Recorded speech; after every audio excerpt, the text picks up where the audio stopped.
ভালো মন্দের সবসময় ছিলেন। সেই সালমান শাহকে নিয়ে আজকের এই জন্মদিনে আমরা তার কিছু স্মৃতিচারণ শুনতে চাই।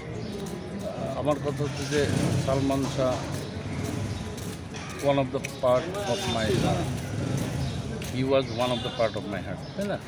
সালমান আমার সেরকম একটা বন্ধু, আর সালমান আমার সেরকম বন্ধু যে আমার প্রত্যেকটা পদে পদেই সালমানকে মিশে এই চলচ্চিত্র।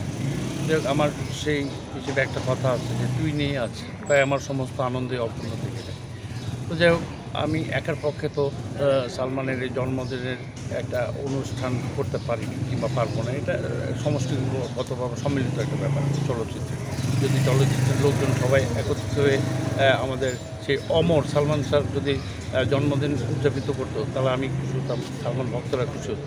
তো যাই হোক, আমরাও যদি কোনো সময় সুযোগ আসে এরকম যে একটা বড়োভাবে সালমান শাহর জন্মদিন উদযাপন করার, তা আমি ইনশাল্লাহ অবশ্যই করব। কারণ আমার বন্ধু, একজনের প্রাণপ্রিয় বন্ধু যদি তার পাশে না থাকে, তখন সেই মানুষটাই বুঝে যে বন্ধু কী জিনিস, তাই না?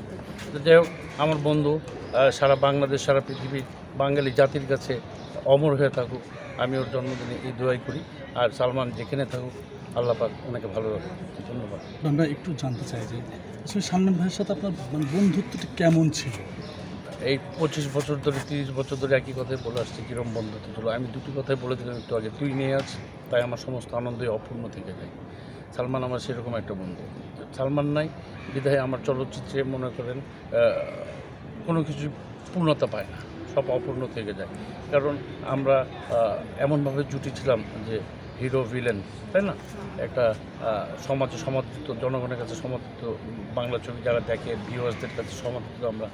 তো এখন সালমান নাই মানে আমিও নেই, এরকম একটা ব্যাপার। তারপরে উপরওয়ালার বদলতে, উপরওয়ালার কারণে হয়তো বা কোনো ঠিক আছে, এখনও কাজ করছি, আজীবন কাজ করে যাব।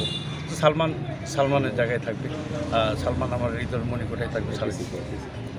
কখনো সালমান ভাইয়ের স্মৃতিগুলো মনে পড়লে কেমন লাগে? কখনো না, সালমানের স্মৃতি সবসময় মনে পড়ে। এফডিসিতে আসলে সালমানের স্মৃতি মনে পড়ে, কারণ প্রত্যেকটা ইট, প্রত্যেকটা পথ, প্রত্যেকটা স্টেপেই সালমানের কথা মনে করে দেয় এফডিসি যখন আসি, যখন যে মুহূর্তে আসি, যখন যে মুহূর্তে কাজ করি, প্রতিটা পদক্ষেপে, প্রতিটা মুহূর্তে সালমানকে মনে হয়। যখন নাই পাশে তখন কেমন লাগে? তখন যখন পাশে নেই, তখন এরকম কীরকম মনে, যেমন কোনো স্মৃতি তখন কীরকম মনে হয়, সেটা একমাত্র ওই ব্যক্তিই জানে যার প্রিয় বন্ধু হারিয়েছে, তাই না? আমি এটা বলে বুঝাতে পারবো না। আমরা সবসময় চাউল হয় যে সালমান ভাইয়ের হত্যার বিচারটা এখনো হলো না।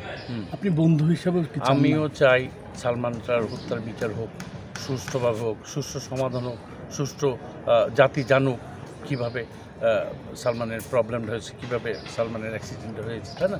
আমরাও চাই, কারণ আমি তো বন্ধু ছিলাম, আমি তো চাইবো সুষ্ঠু বিচার, ন্যায় বিচার, তাই না? এখন মানুষজন অনেকে তো আমাদেরকে ভুল বুঝছে, কিন্তু আমরা তো ভুল বোঝার মধ্যেও আমরা যদি কোনো ক্রিমিনাল কেসে, কোনো ক্রিমিনাল কাজে যদি জড়িত থাকতাম, তাহলে তো আর থাকতাম না বাংলাদেশে, অনেক আগেই পালিয়ে যেতাম, তাই না? কেউ ক্রাইম করে কোনো সময় নিজের এলাকায় থাকে না, থাকে। তো আমরা তো সালমান মারা যাওয়ার আজকে প্রায় কত বছর, প্রায় 27-28 বছর হলো। তো এত বছর ধরে আমরা কিন্তু আছি, এখনও যাইনি। আমরা আমৃত্যু কাজ করে যাবো না, কিন্তু সালমানের স্মৃতি বুকে নিয়ে থাকবো ইনশাআল্লাহ। Thank you very much. সালমানের সব ভক্তদের প্রতি অনুরোধ রাখবো, সালমানের জন্য দোয়া করবেন, সালমান যেন ভালো থাকে, আল্লাহ পাক যেন একটু ভালো একটা জায়গা দিয়ে দেয়। Thank you very much.